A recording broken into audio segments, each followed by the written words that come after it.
Assalamualaikum warahmatullahi wabarakatuh, dan salam sejahtera untuk kita semua. Hari ini kita akan membahas fungsi dalam Excel.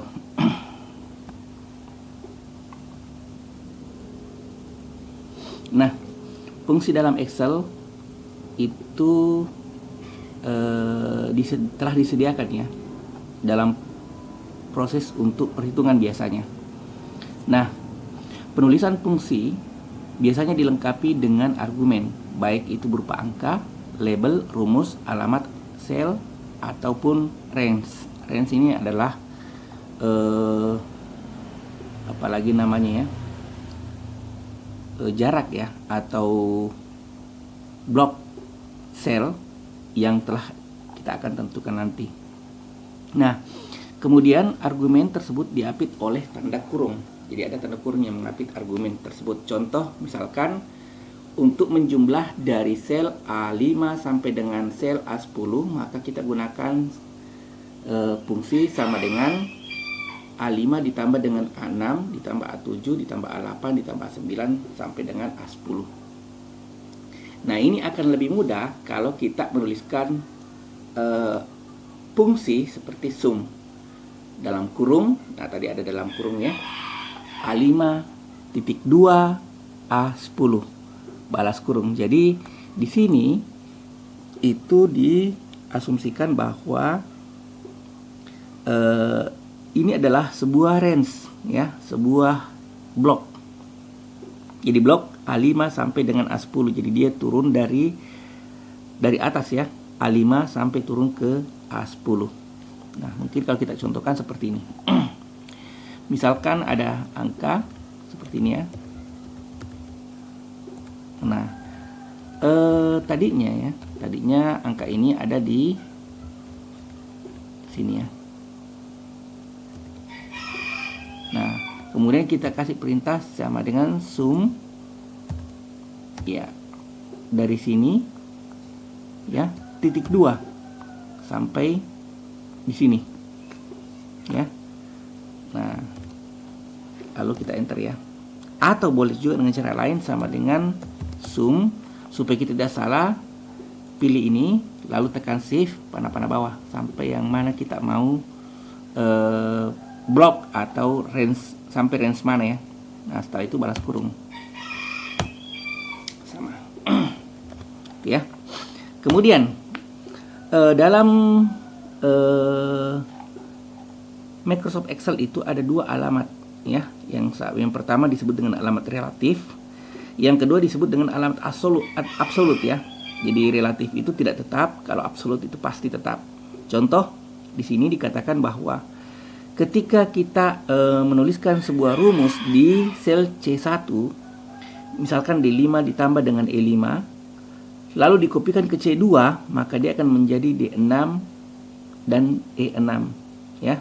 Maka ini akan bertambah angkanya ya, bertambah ini angkanya di belakang. Angkanya bertambah di belakang. Sedangkan absolut itu dia tidak akan berubah ya, tidak akan berubah. Dia tidak akan berubah. Mungkin kita bisa contohkan ya. Misalkan ada nilai di sini.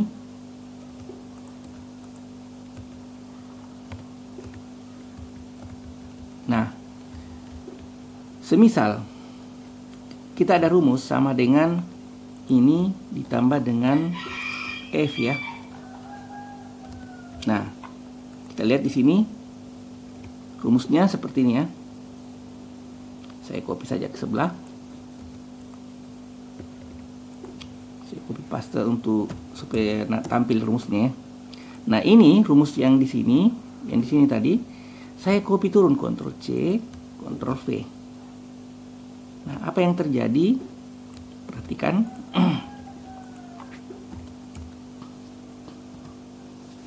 Perhatikan ya. Yang berubah adalah barisnya ya. Jadi barisnya berubah ini. Karena kita tetap pada kolom yang sama. Jadi barisnya tetap yang berubah ya. Barisnya yang berubah. Jadi ini namanya apalagi namanya tadi alamat relatif ya, relatif. Sedangkan alamat absolut misalkan begini. Saya mau kali ini misalkan sama dengan nilai, ada sesuatu nilai ya, misalkan sini ada nilai misalnya 6 ya. Nah, saya mau kali 6 dengan 4 dan 6 dengan 7. Jadi sama dengan ini, saya absolutkan dengan menekan tombol F4 ya, dikali dengan ini. Jadi saya gabung ya antara alamat absolut dengan alamat relatif ya. Absolutnya itu adalah ini ya, F3 yang ada tanda dolar di depannya, sedangkan F4 ini adalah alamat relatif. Saya tekan enter. Jadi nanti yang tetap itu adalah ini ya, yang berubah itu adalah ini, turun ke bawah dia. Saya copy turun. Nah, kita lihat rumusnya ini. Saya copy dulu. Rumusnya saya copy di sini sebelahnya. Dan rumus ini saya copy juga di sebelahnya. Perhatikan. F3 tetap tidak berubah. Yang berubah adalah selnya. Jadi dari F4 ke F5. Nah, ini adalah alamat relatif, sedangkan ini adalah alamat absolut. Jadi kalau Anda memberikan tanda dolar di depan kedua selnya ya, atau di depan baris kolomnya, maka dia akan menjadi alamat yang sifatnya absolut. Nah, yang berikutnya fungsi matematika. Ada namanya sum, tadi sudah kita coba ya. Ada namanya average, gunanya untuk menghitung rata-rata. Nah, kita contohkan. Kalau misalkan kita mau menghitung rata-ratanya ini, nilai-nilai yang ada di sini ya, yang ini, maka kita cukup menuliskan sama dengan average ya. Saya tab, lalu saya klik satu di sini, klik kiri, saya tekan shift, lalu tidak saya tekan shift, tidak dilepas ya, tekan terus panah bawah. Nanti setelah sampai di sini baru saya lepas shiftnya. Nah, balas kurung ya, lalu enter. Saya dapatkan rata-ratanya seperti ini ya. Anda juga boleh dengan menggunakan fungsi sum. Nah ya, balas kurung dibagi dengan berapa ini? 1, 2, 3, 4, 5, 6. Dibagi dengan 6. Datanya 6 ya. Sama dengan hasilnya. Nah, tinggal Anda pilih. Anda mau pilih yang ini ya, atau mau pilih yang ini. Ya, terserah. Mau pilih 2 kali rumus ya, atau 1 kali rumus. Jadi bisa pakai ini, rumus ini, bisa juga pakai rumus ini. Sama, hasilnya sama ya. Hasilnya akan sama. Cuman lebih cepat kalau kita menggunakan average, karena kita tidak perlu lagi hitung ini berapa datanya. Bayangkan kalau datanya ada 1123, kita mau hitung berapa baris itu tadi. Nah, ketimbang mau menghitung itu, mending kita pakai ini saja. Lebih simpel ya. Kemudian ada fungsi max. Kita coba max, gunanya untuk mencari nilai max yang ada dalam suatu range ya. Jadi saya pakai misalkan di sini, saya simpan saja di sini, sama dengan max dari bilangan ini ya. Saya blok turun, saya pakai mouse tadi, klik kiri terus saya blok ya, balas. Nah, nilai maksimum yang ada dalam sini itu adalah 7. Jadi modelnya atau perintahnya seperti ini ya. Max dari A5 sampai dengan A10. A5 titik 2 ya. Ingat titik 2 sampai dengan jadi titik 2 ini artinya sampai dengan ya A10. Berikutnya ada min ya, sama dengan min dari, misalkan ini saya klik kiri, saya tidak lepas kliknya, saya klik terus, lalu saya arahkan turun ke bawah sini. Selesai di sini baru saya lepas kliknya, balas ya kurungnya. Maka saya akan mendapatkan nilai minnya di sini. Ya, nilai minnya adalah 1. Anda perhatikan ya. Kalau misalkan ada perubahan, misalkan ada nilai 8 di dalam sel ini, maka dia akan berubah secara otomatis. Dan di sini ternyata ada nilai yang lebih rendah, misalkan -5. Nah, secara otomatis akan berubah. Dan ini pun akan mengikut, ya, rata-ratanya akan mengikut ya. Sum juga akan mengikut. Tuh. Sorry, ya. Sum ini kan tadi untuk membandingkan ya, membandingkan antara itu. Nah, sekarang jadi ini average rata-rata ya. Ini sum biasa. Nah, ini mencari nilai maksimum, ini nilai minimum ya. Nah, selanjutnya kita bisa menggunakan fungsi SQRT. Jadi untuk mengakarkan satu bilangan ya, yang mana bagus diakarkan ke 9 ya. 9 ya. Jadi sama dengan SQRT dari ini, dari angka 9 ya. Saya tekan enter. Pak, kenapa tidak dibalas kurung? Biar Tuhan yang balas, biar Excel yang balas ya. Nah, 3. Jadi akar dari 9 adalah 3 ya. 3. Nah, yang berikutnya adalah fungsi today. Today itu fungsinya untuk menghitung sama dengan today ya. Balas kurung ya. Jadi today ini untuk mengambil waktu sistem saat ini, waktu komputer saat ini ya, jam 6:40. Tanggal 20 bulan 12 ya. Tanggal 20 bulan 12 tahun 2020. Nah, ini mengambil tanggal dari sistem komputer saat ini. Berikutnya ada misalkan ya, di sini ada tulisannya Agustia Amsir lah. Amsir. Ada sebuah fungsi di Excel namanya fungsi left ya. Ini fungsi string untuk mengambil karakter dari arah sebelah mana. Ya, saya tap. Misalkan dari perhatikan ya, mudah-mudahan tampil ini tooltipsnya. Jadi tergantung ya. Tapi biasanya sama kalau ininya. Jadi ini teks, berarti ada sebuah variabel yang bertipe teks. Nah, saya ambil yang ini ya. A5. Kemudian di sini itu ada titik koma, jadi harus pakai titik koma.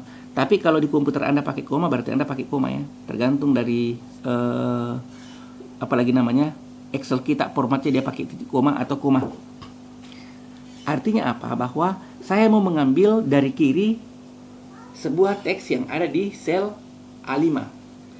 Nah, di sini berikutnya ada tertulis number karakter. Jumlah karakter, berapa karakter yang mau ambil? Saya mau ambil 4 saja. Maka hasilnya adalah STY ya. Nah, STY. Jadi mengambil karakter dari sebelah itu ya, sebanyak 4 ya. Saya ambil karakter dari ini sebanyak 4. Apakah boleh saya tulis di sini? Misalkan STY Amsir, boleh-boleh saja. Tapi ini sifatnya apalagi namanya kalau kita tulis langsung begitu ya, tidak fleksibel ya, tidak fleksibel. Oke, saya lanjut dengan ambil yang right. Sekarang saatnya kita pakai right, mengambil dari sebelah kanan ya, dari sebuah teks ya. Ini sebuah teks, saya ambil dari teksnya, namanya ini. Saya klik, lalu titik koma. Jumlah karakternya saya mau ambil 1, 2, 3, 4, 5. Jadi 5. Ini artinya apa? Mengambil huruf dari sebelah kanan sebanyak 5. Ya. Saya enter. Hati-hati, kalau di sini ada spasi, maka itu juga terhitung sebagai satu huruf ya. Maka kalau kita tekan spasinya, maka diambil sampai dengan Mesir ya. Karena kenapa? Sebenarnya di sini sudah 5 karakter, tetapi ditambah dengan spasi tadi ya. Jadi diambil juga spasinya yang ada di belakang sini. Di belakang sini ya. Ini. Di sini ada spasinya, ada jaraknya ya. Kalau saya hapus ini, maka ya kembali. Oke. Selanjutnya kita ambil mid. Jadi ada mid ya. Sama dengan mid. mid dari ini.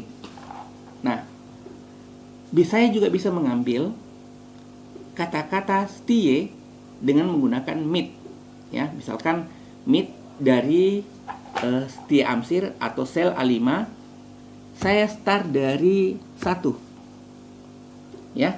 Saya start dari 1, kemudian titik koma lagi sebanyak 4. Artinya apa? Mulai dari karakter pertama sampai dengan dan ambil 4 karakter setelah itu, ya. 4 karakter setelah itu. Saya tekan enter, maka yang diambil stie.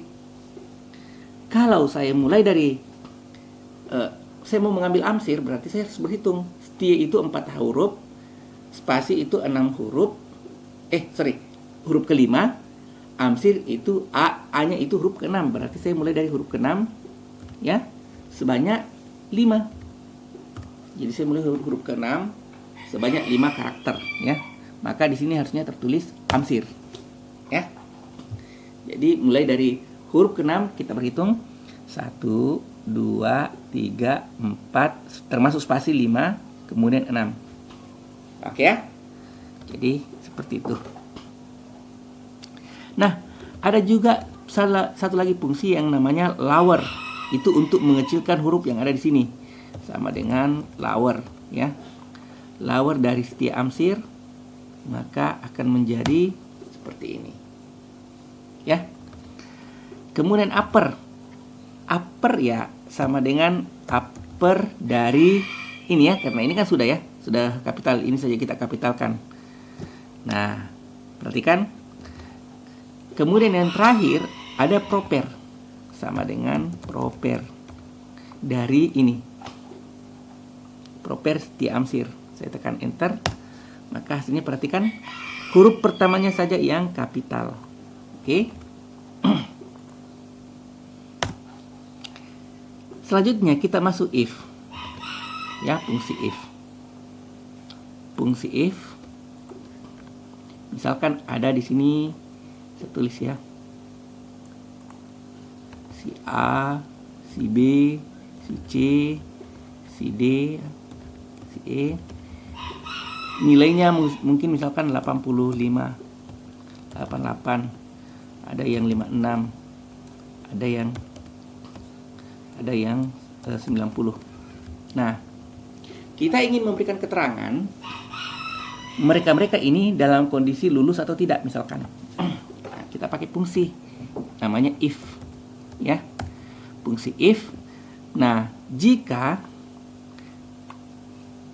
ini tadi kita pakai alamat absolut, relatif, ya. Jika sel B1 lebih besar, nah, kita tentukan apa kriterianya dikatakan lulus. Misalkan kriterianya adalah lebih besar dari 80. Jadi 80 tidak lulus, ya. 81 lulus. Karena lebih besar dari 80. Kecuali kalau kita tambah di sini belakangnya sama dengan, berarti termasuk 80. Nah, jika B1 lebih besar atau sama dengan 80, perhatikan. Nah, ini setelah ini titik koma, ya. Maka kasih keterangan lulus. Jadi yang pertama itu adalah yang memenuhi syaratnya, ya. Ingat, karena dia adalah string karakter, maka harus digunakan tanda petik ganda. Nah, ini nilai benarnya. Jadi kalau memenuhi syarat kondisi ini, ya, kalau memenuhi syarat kondisi ini, maka nilainya adalah lulus. Selain dari itu, titik koma lagi, ya. Selain dari itu, maka di sini nilai tidak memenuhinya, ya. Tidak lulus atau hampir lulus, ya, hampir lulus. Jadi perhatikan, ada dua nilai yang diberikan adalah baik lulus maupun tidak lulus untuk nilai ini. Jadi kalau memenuhi, jadi kalau ini bernilai benar, ya, kalau ini bernilai benar nanti true, maka ini akan ditampilkan. Tapi kalau ini false, maka yang ini yang akan ditampilkan, ya. Kita lihat, saya tekan enter, ya. Oke, lulus, ya. Saya copy turun ke bawah, ya kan? Nah, perhatikan, semua yang tidak di atas atau sama dengan 80, kalau ini 80 maka dia tetap lulus, ini 80 dia tetap lulus. Tapi kalau sudah di bawahnya itu 79, nggak lulus dia ya. 79 nggak lulus. Oke? Itu if. Kemudian ada and. Ya, ada and. Misalkan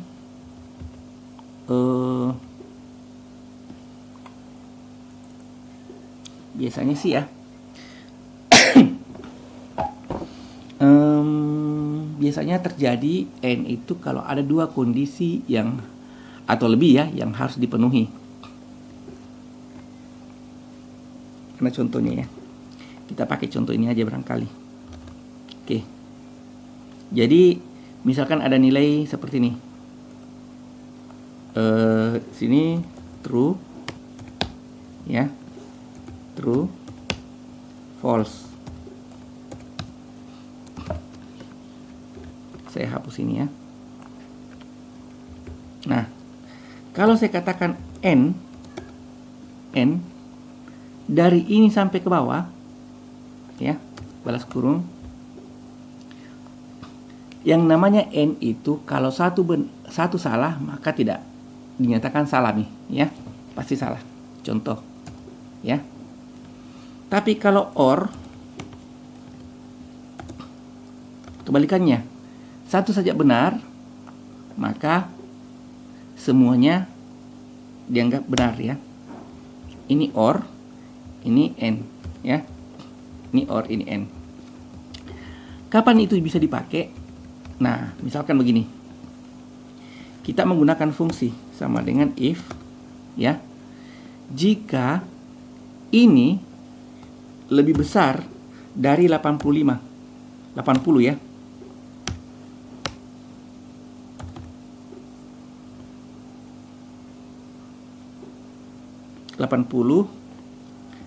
Dan ya. Nah, ini misalkan. Jadi ada n-nya di sini.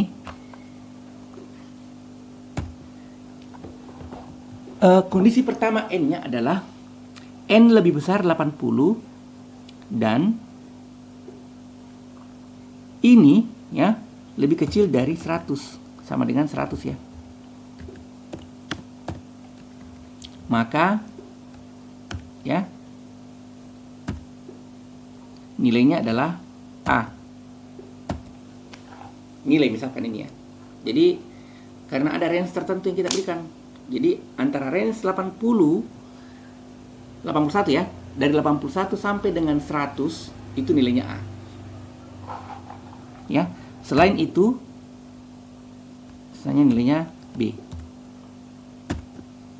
Oke? A. Saya perlihatkan. Itu adalah range. Nah, misalkan kita mau tambah lagi. Kita mau tambah lagi dengan nilai yang lainnya. Jika ini sudah namanya nested ya. N dari, saya hapus dulu ini supaya tidak mengganggu. N dari ini juga ya sama, lebih besar daripada 70 ya, lebih besar daripada 70 titik koma B1 lebih kecil. Nah, kita ngambil ini sama dengan 80, maka nilainya B.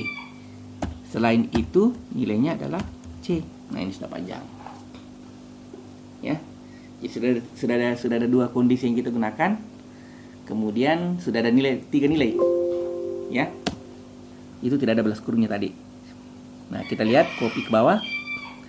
Kalau saya dapat misalkan 70, maka nilai C. Selain itu tidak dapat nilai. Kalau dapat 110, pasti nilai C juga ya. Karena tidak ada dalam kondisi. Ya, karena tidak ada dalam kondisi. Perhatikan, karena di sini tidak ada nilai range 100. Seandainya dia di sini apa ya?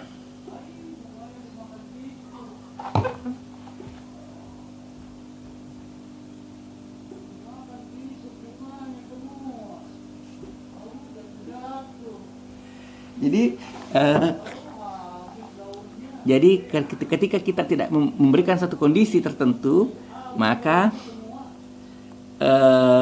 nilai itu akan masuk ke dalam nilai C ya. Semua nilai C. Jadi biar 0 tetap nilai C. Ya, minus 1 nilai C juga. Sama ya, minus 1. Oke? Nah, berikutnya adalah yang terakhir mungkin ini adalah VLOOKUP ya. VLOOKUP. Nah, VLOOKUP itu digunakan untuk mengambil berdasarkan sel ya. Ini. Nah, coba kita lihat di sini ada lebih kompleks ya, mencari nilai dalam tabel secara vertikal. Vertikal berarti lurus ya. Nah, contoh misalkan saya punya kode nama barang mungkin harga ya. Nah, misalkan kodenya A, B, C, D, E. Nama barangnya misalnya sepatu, sandal, pulpen, kemudian buku, kemudian coklat. Ya, coklat sembarangan. Harganya misalnya 150 berapa ya? 350.000. Ini harganya mungkin 60.000. Pulpen mungkin 12.000 ya. Satu dos. Buku 50.000. Coklat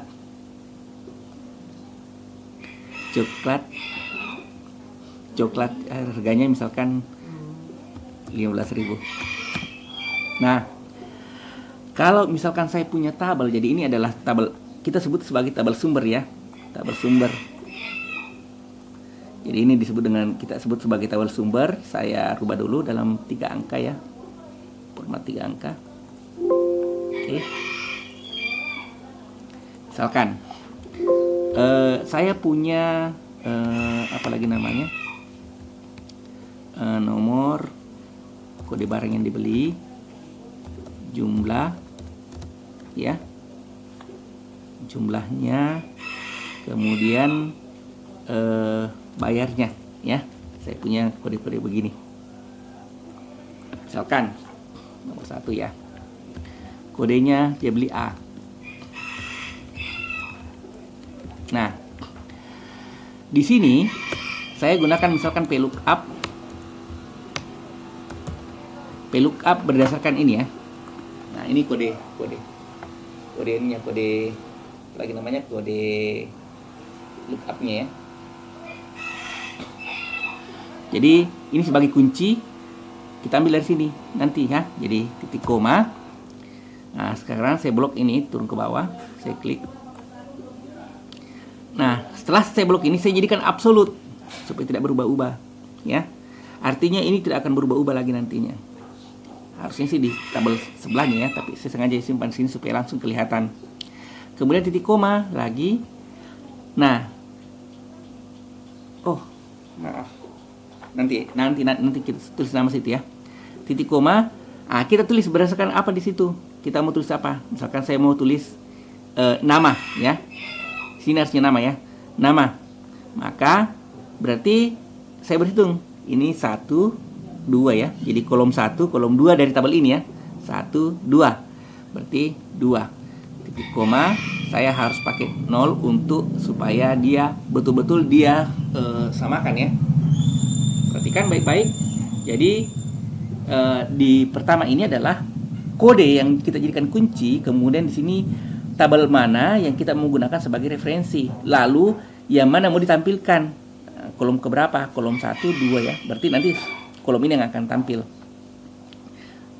Kemudian 0 itu untuk betul-betul membuatnya sesuai ya. Saya tekan enter. Nah, muncul nama ya. Sorry, saya salah tadi. Saya lupa tulis namanya karena nama lebih penting daripada kode. Kita tambahkan satu kolom sini jumlah ya. Jumlah yang dibeli. Nah, bayar itu adalah kita harus mengambil dari sini. Tapi kan ada kodenya ya. Sudah ada kode yang kita punya. Jadi misalkan dia beli 3 ya, maka bayarnya berapa? Bayarnya kita tampilkan dulu ini ya. Sama dengan tadi VLOOKUP berdasarkan kode ini, titik koma juga, ya. Lalu kita ambil tabelnya, ya, kita ambil tabelnya. Jangan lupa absolutkan ya, tekan F4. Setelah itu kita hitung 1, 2, 3. Yang kita menampilkan kan kolom ketiga ya, berarti titik koma 3. Nah, 0 itu adalah untuk membuatnya pasti ya. Tekan enter. Lupa. Tapi kan dia beli 3, berarti bayarnya bukan 35.000 ya. Ini ya. 350.000 ya, bukan.